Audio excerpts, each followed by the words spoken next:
gwneud bwyd hiraidd. A pha ddefnydd ar oed ynddo, na ddarfyddor ddiwisgo.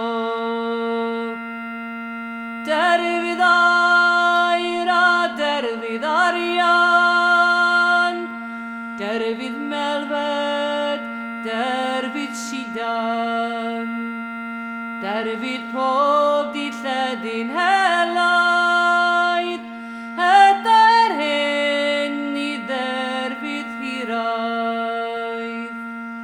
Hiraeth mawr a hiraeth creulon, hiraeth sydd yn torri'n nghalon. Pan fwy drymar nos yn cysgu, fydd aw hiraeth ag amdeffri. Hiraeth, hiraeth, cilia, cilia, paid â phwyso mod y rwm arna.